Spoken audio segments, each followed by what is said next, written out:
নমস্কার বন্ধুরা, tasty food কিচেনে তোমাদের স্বাগত। ফ্রাই প্যানে এখানে দেখো আমি অল্প পরিমাণে তেল নিয়েছি, খুব বেশি তেল নিইনি। বড়িটাকে জাস্ট ভাজার মতো একটু তেল নিয়েছি। এখানে 5টা বড়িকে একদম ভেঙে কুচি কুচি করে দিয়েছি। আর ওই যে সামান্য তেল ছিল তার মধ্যে জিরে আর একটা তেজপাতাকে ফোড়ন দিয়ে দিয়েছি।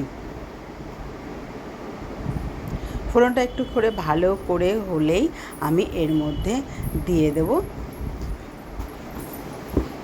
একদম কুচি কুচি করে কেটে রাখা চাল কুমড়ো। আজকে আমি করব বড়ি দিয়ে চাল কুমড়োর একটা রেসিপি। জাস্ট খেতে বন্ধুরা দারুণ, একদম খুব সহজে ঝটপট তাড়াতাড়ি হয়ে যায় এই রেসিপিটা। তাড়াতাড়ি 10 মিনিটের মধ্যে রেডি হয়ে যায়, খেতেও কিন্তু খুব টেস্টি। এবার একটু স্বাদ মতো লবণ দিয়ে দিলাম আর পরিমাণ মতো হলুদ দিয়ে 5-7 মিনিট চাপা দিয়ে রাখবো।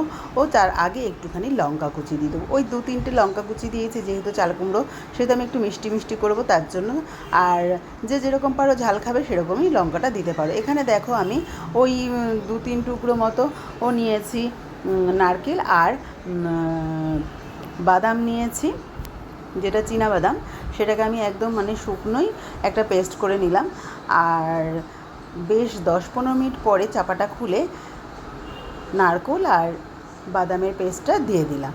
দিয়ে বেশ একটু নাড়াচাড়া করার পরই নামানোর সময় দিয়ে দেবো একটু পরিমাণ মতো মিষ্টি।